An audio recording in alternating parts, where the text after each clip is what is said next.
We are live for the very first ever Triangle Live broadcast. This is really super exciting. It's a fun platform to try out.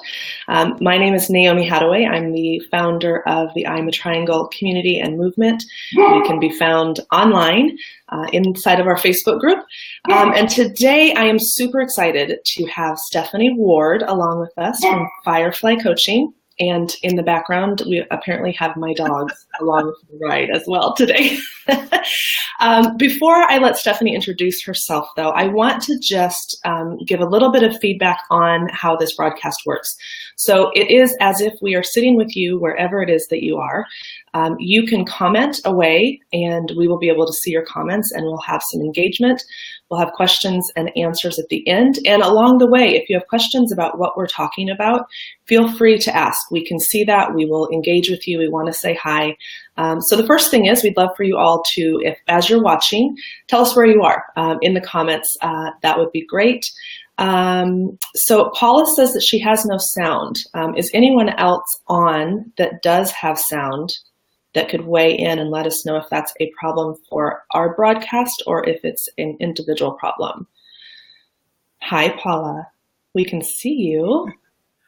I see a couple of other people on, so we'll keep talking, but if you do have sound, weigh in and let us know so that we know what we should do. Stephanie, I'm going to go ahead and let you do an introduction. Okay, thanks, Naomi. I'm super excited to be here with you. We met at the FIGT conference, which was amazing. And what I do, I help small business owners increase their visibility so clients come to them. So I'm working with them to help them figure out their marketing, something that fits for them, that they'll actually do instead of things that they think sound nice, but they're afraid to do. So it's really just about profiling people, building their confidence, and getting them out there so clients can connect with them. Yeah, and I really love what you said about developing out a strategy that they'll actually do, because that's, I think, part of the problem is you get these overreaching strategies that have way too much information.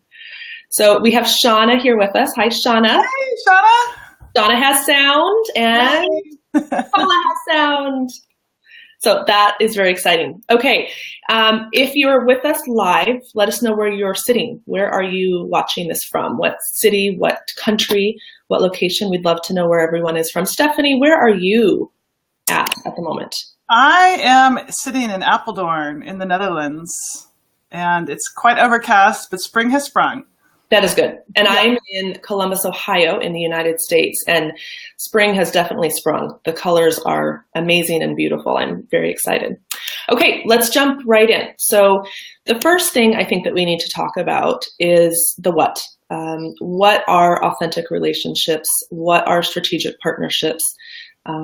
Stephanie, that is such your level of expertise. I'll let you just take it away. All right. Well, thanks. I think, when you talk about authentic relationships, we can all relate to that on every level, business, personal. And to me, that just means something that's, that where you feel a connection, there's honesty, and there's trust. And trust is something that takes time to build. So you cannot have authentic relationships in 5 minutes or 5 days. It takes time. You can have an initial feeling of connection and trust. And I always go with, trust someone until they prove you wrong, because it's better to look at it that way. But it's a matter of small things over time, building and building and building. That's an authentic relationship to me. Yeah, I agree with you. And I think that I come from the same thought process, that it is so much easier on our psyche and on ourselves and on our inner being to trust first, and then let the chips fall where they may. And I also agree 100% that it takes time. I think that some people you can find an instant bond with and that trust, but then the strategic part of it comes in when you start talking about the timing and developing out a relationship. So what is the difference between an authentic relationship and a strategic partnership? It seems like there's a little more intention behind a strategic partnership. Right. Well, of course, there's some crossover. I mean, you could have a strategic partnership that is an authentic relationship. Hopefully it is. But the idea is with a strategic partnership is that you are consciously thinking about your business, and you're thinking about who could I partner with that serves the same clients that I do, but with a different product or service, and that we could support each other in that.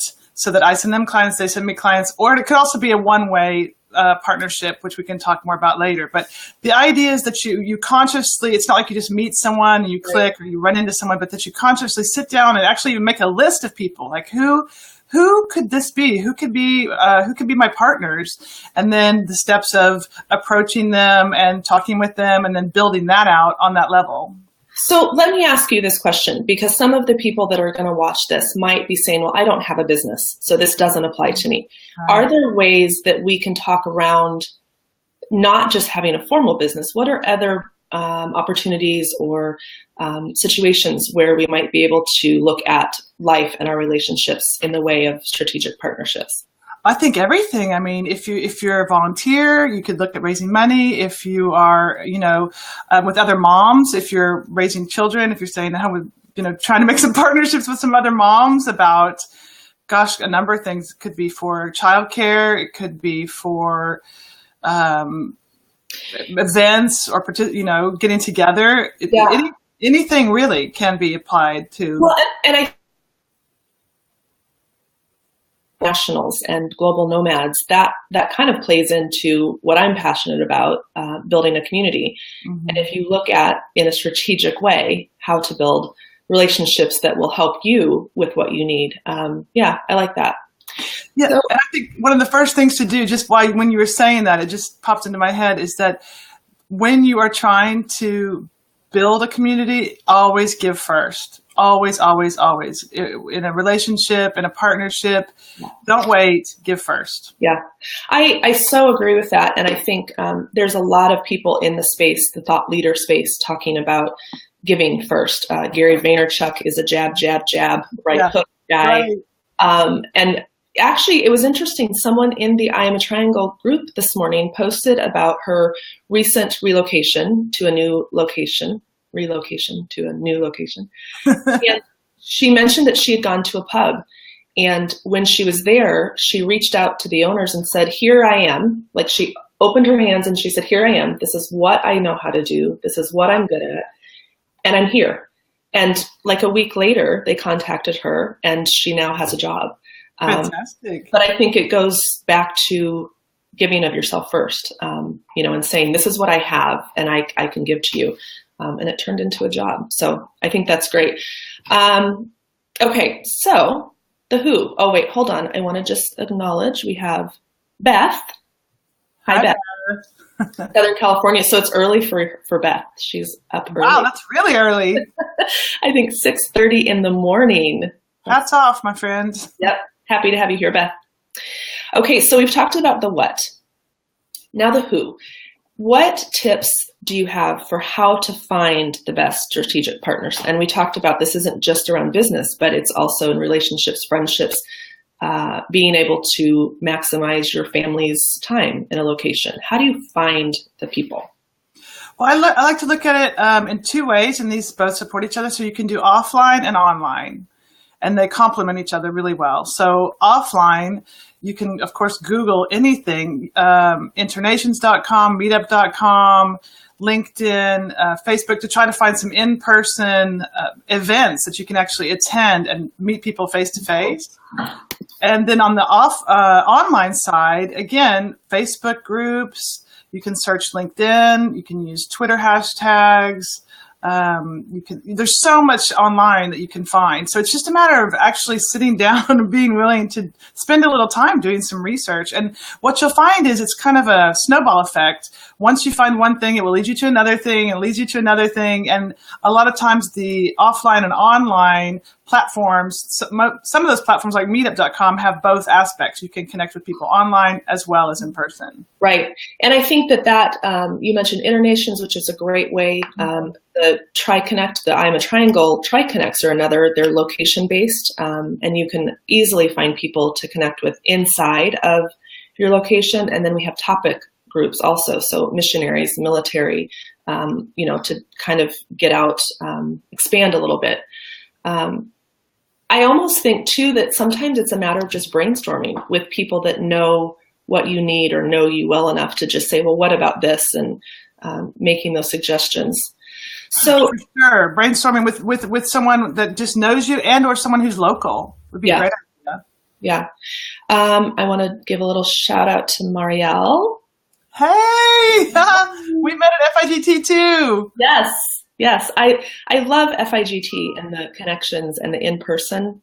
That actually, FIGT is another fabulous way to build out a list of strategic partners. Yes. FIGT.org, shout out. Yeah. So we talked a little bit about this in the very beginning, and it's something that I want to just go back to. It's something that I'm very passionate about. What are the wrong ways to go about building these relationships? And then after we flesh that out and talk a little, then we can talk about the right ways. Yeah. I think some people get confused, or I'm not sure what the right word is, but they get lulled into this strange place for online connections. They think, well, if we connect on Facebook or LinkedIn, then we're best friends and I'm going to ask them to hire me for a job or something. They just go, it's like meeting someone and saying, let's get married. It's too fast. So you need to take your time. Don't be a stalker. Follow some normal channels. You can start with Twitter, which is, someone doesn't have to reciprocate. So that's a bit lighter method. But don't, do all the channels at one time, bombard someone. That might kind of freak him out. But I would say just use the same principles of what you would do in real life. You would never just walk up to someone and go, hey, let's make a strategic alliance partnership. Here's my business. Right. Wouldn't happen. So just always think about how you do it in real life, offline. And again, that thing of giving first. How can you help someone else? Ask about them. Be interested in them. Don't try to be interesting. Try to be interested in other people. Listen to them. Listen to what they're interested in, what they're passionate about. And if you can, tell them about a book or an article or introduce them to someone that can help them along their path, that's the way to really start building a connection. I like that. I'm going to actually see if I can add that to the screen, because I think that is it's really powerful. And I don't know about you, but I get a lot of interest in the I'm a Triangle community. And I think the ones that are really meaningful and the ones that I go, oh, that's so amazing, are the ones that say, hey, do you need any help with anything? Or the ones that come on, this is really, there's a bicyclist on our street and the dog's out. It's something I need to take care of. I think that when people come with that, here I am, and here's something I have to offer the greater community. I'm going to let you talk, Stephanie. Okay. Okay. I think that was a great point. Naomi's just going to tend to the dog. She'll be back, by the way.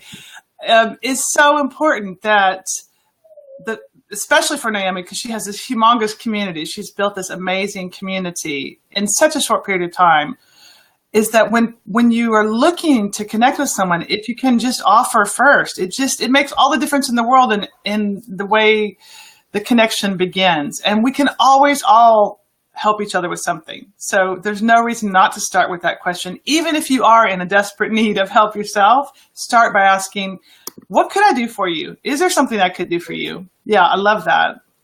And I think that it goes into, and Paula just said that her dog's exactly the same thing. Dog fest. Yeah, I'm glad to know that. I think that it's so important that when you acknowledge what you do have to offer, I think sometimes people say, well, I don't have anything to offer, so how would I possibly offer something first if I don't? Right. So I think that's another brainstorming option, is to sit down and just go over all of the things that you do have to offer. Am I echoing, or is that just me? I don't think I hear that. I think you sound good. But I love that point. That's the flip side of it is, everyone does have something to offer, so never doubt that. And it can be any range of skills. And if it's something kind of weird and unique, the better, because probably no one else can do it and they need your help with that. So getting in touch with your own skill list is, even if it's just 3 things that you could take with you in your pocket when you head out the door, it's a great idea. Well, and I think that it doesn't have to be crazy, amazing talents. It can be something as easy as, in my last location, I gathered 6 moms and organized a play date once a month. Or in my last location, I was the trailing spouse, and so I went to the company and organized a support system for the other trailing spouses. I think there's all sorts of ways that we can do that. So Paula says that I am echoing. So we're going to go to the next topic, and then I'm going to let you talk, Stephanie, while I see if I can fix that. Let's talk. Lucille. Oh, hi, Lucille. How are you? So then let's talk about the why a little bit. When this is done well, when we have these authentic relationships that we have cultivated, and I also want to go back a little bit to say, you had said don't stalk, but I think there's a healthy way to know about someone. Like, follow them on Twitter and see what they're passionate about, see what lights them up, see what books they're reading. And, you know, I like what you said, don't follow them on every platform, because that might seem a little strange, but I do think it's on us, the onus is on us to do the research before we go after somebody, to know if they're open to a strategic partnership, to understand what it is that they need. Okay, so having said that, when they work, what does that look like? What kind of benefits, say you and I, let's use us as an example. Yeah. How could we have a really thriving, healthy, strategic partnership? Well, the key is that there's something, again, that each of us needs from the other that we can deliver to each other. So what I mentioned at the beginning, sometimes they are one way. It can be the case that people are like a chronological path, and they would come through you and then to me, or the other way around, so it wouldn't make sense for us to both refer each other. But in real life with us, I mean, we do serve similar communities, so we could promote each other's business. I mean, you're doing it right now by inviting me to be on this platform with you, on your platform. So you could do a go live. You could put someone in. I could put you in my newsletter, in my e-zine. You could do a guest blog on my blog. Right. Yeah. Offers, things like that. Yeah. And I think if you look at, so say someone is a blogger, which I know we have a lot of writers, amazing writers, guest blogging and providing content for each other is such a win-win. On one hand, you're not having to create that content. So what you're doing for me and for the Triangle community, Stephanie, is helping with content. This live event becomes content, which is of value. It helps other people down the road. And it's one less thing that I have to do. So if we were both bloggers and we offered to guest post on each other's sites, it's one less blog post that we each have to do. Plus, in getting to know each other, we then the relationship just keeps growing, where then I will be able to introduce you to someone that I know that needs your help. It keeps going exponentially, I think. It does. It multiplies. And there's also the effect of just even knowing each other, because then you see, oh, they're in the same circle, it's an instant trust builder. If someone likes and trusts you and they see that you connect with me, they'll think, okay, well then Stephanie must be okay, because otherwise Naomi wouldn't be in touch with her. So it's a compounding effect, like you mentioned. I do like that. I'm going to just pop up a little reminder that if anyone has questions, that we'll be answering them either live or at the very end. We'd love to just have a little bit of engagement around what questions you guys might have about the things that we've talked about or anything. In the meantime, we had talked a little bit, Stephanie, about how to ask for an introduction. So if someone has a platform, or if someone has a business or something that you're interested in, what are some of the best ways, the best practices that you've seen for how to ask for an introduction so that it's authentic and meaningful?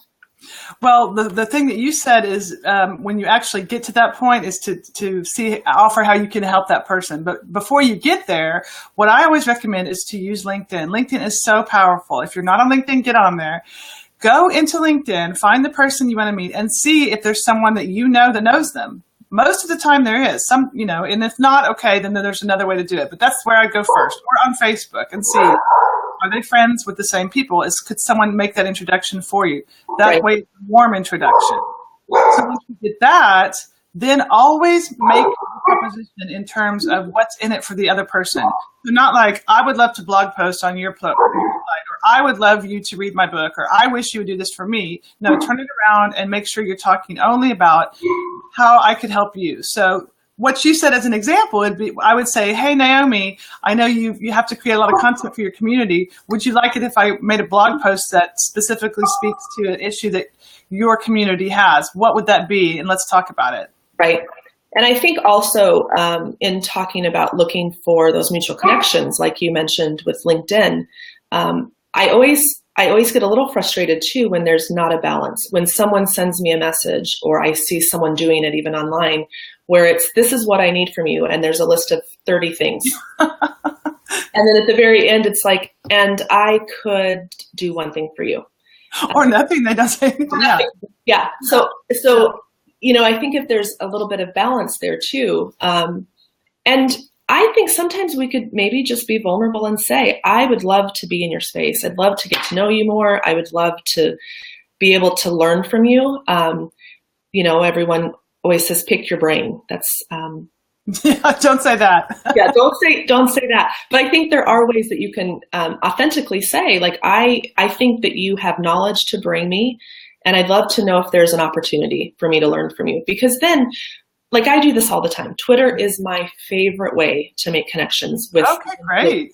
And the thought leaders. By following them on Twitter, I see their patterns. I see what they like. Then if I see something that I feel would be of value to them, I can tweet it to them. And very inconspicuously almost, they start to go, oh, that's a person who understands me or who has brought me value. Then I think the ask is a little bit, it can be as simple as, hey, person that I really think is awesome, do you have any blog posts that you've published lately that you think fit the topic of, I don't know, growing a community online? Mm-hmm. That gives them they're really interested, and then they can just send a blog post. I think there's really simple ways. That makes total sense, and it goes back to what you said before. Give value first. So by following them and sharing articles, you are helping them. So that is giving first, always. Yeah. And then one of the things that I wanted to talk about too, and this is a little bit of a sticky conversation, but I think we both we can manage it. We were talking a little bit about this small pond that we're all in. Mm-hmm. Whether you look at it from a community of internationals and global nomads and triangles and FIGT members, and we all end up crossing the same paths. And I think that I feel it strongly, that it's just worth mentioning to always make sure that you are swimming in the pond nicely, that you're looking for opportunities to collaborate, looking for ways to play nice and share a floaty. There's enough room in it for all of us. I don't know. What are your thoughts around that? Well, I love the floaty. Share the floaty. And I love what you just said at the end. There's enough room. I mean, it's a small pond, but it's an endless small pond, meaning there's space for all of us, for everybody, and you will come across people. And so I would just say to definitely mind the relationship. If you ever have a strange situation with someone where it doesn't feel right, don't just walk away and say, well, that was weird, never mind. Go in there, send a mail, call and say, gosh, I don't know. I feel like there might be something between us. Did I do something or say something? Because you just never know. And, we're all struggling to do our best, and some days are better than others, and we all have different values and beliefs, and it's hard. So I'm so glad you said that. I think one of the things that I have learned, and really it's been a learning lesson for me this past 6 months to a year, we all speak literally different languages. We all come from extremely unique backgrounds and situations that make our perspectives so unique. And I like that you said that, because I even and attempt for engagement doesn't necessarily mean that's how the whole relationship will be. And if we can pull ourselves up out of that felt weird and just ask and just say, are we okay? I think that's amazingly brilliant. It's hard and it's not easy, but it ties back to what you said before, is risking being vulnerable. Brene Brown talks a lot about that, vulnerability. And that's what it is to be human and to connect. And And because we're so different, it's going to take someone to stand up and just say, hey, can we talk about it? And I'm willing to listen, and let's just get it out there on the table. Yeah. Because once it's out, it's so much easier to resolve. It is. Yeah. It is. So we're going to start to wrap up a little bit because we wanted to make sure that we kept this short. But two of you, Marielle and Paula, both said that they need to learn Twitter, that they are dinosaurs. And I don't think you're a dinosaur. I don't think Marielle's a dinosaur. No. The platforms change so frequently, and there's always new ones. So maybe that is something that we can have another talk about in the future. Is LinkedIn and how to use social platforms to your benefit. I just want to point out one key thing about that is just what you can everyone can take away now who's listening about Twitter or any other platform is what you said is listen, which just means pay attention. Pay attention to the people that you're interested in. Read what they write. Listen to their videos. Listen to their podcast. It can be literally that simple. So that's the starting point. Just listen. Yeah. I'm so with you on that. And it goes back to what you said, which I've just put up on the screen. Be interested with an ED and not interesting only with an ING. Mm-hmm. So it looks like everyone is saying that they definitely want some more info and intel on social media. So we will come back and we'll do that definitely as a topic. We are going to wrap up for now. The point of these Triangle Lives is to try and be in the 20-minute mark. We went a little bit over tonight. It's still morning for me. I'm still drinking coffee. More coffee. Sunday's here. Oh, we have people here that haven't been talking. We have Sunday Schneider Bean, who says, don't forget the social in social media. That is such a great point. Stephanie, we could talk forever, couldn't we? We could. And then we have the beautiful Serena talking about connection, paying attention, and listening. That is so true. Paula's going to bed. We're going to end it here. Where can we find you, Stephanie? What is it that you do? What do you offer the world? You can find me at fireflycoaching.com. And if you go there on every single page, you can get a copy of my free special report, which is called 7 Steps to Attract More Clients in Less Time. I'm Firefly Coaching on Twitter. I'm Firefly Coaching on Facebook, and I'm Firefly Coaching on Instagram. I am so glad that we had this chat. Me too. That's so fun. I am so glad. And it went well. I think we didn't mess it up. I think it went all right. It was both our first time on the Be Live platform. So I know. It's fun. It's really great. I love Be Live. Be Live TV is really doing some amazing things. I wanted to, before we jump off, I just want to give you a little bit of a rundown, everybody who's watching. I have pages and pages of all of my notes for future Triangle Lives. We're going to talk about how to practice gratitude. We're going to have one on our differences with an amazing researcher. We're going to talk about volunteerism, how to build a portable career, all sorts of amazing things, mindful living, divorce and separation. We're going to talk about some big stuff, death, money, all the important stuff in 20 minutes or less right here live. I want to thank everyone for being here. You guys know how much community means to me and how much connection means to me. And your time here is important to us. And we are so glad you joined us. For those of you who are watching the replay, we are glad that you're here as well. And for today, we bid you adieu. Happy, authentic relationship building and strategic partnershiping. Thank you, Naomi. Yeah, thank you, Stephanie. Bye, everyone. Bye.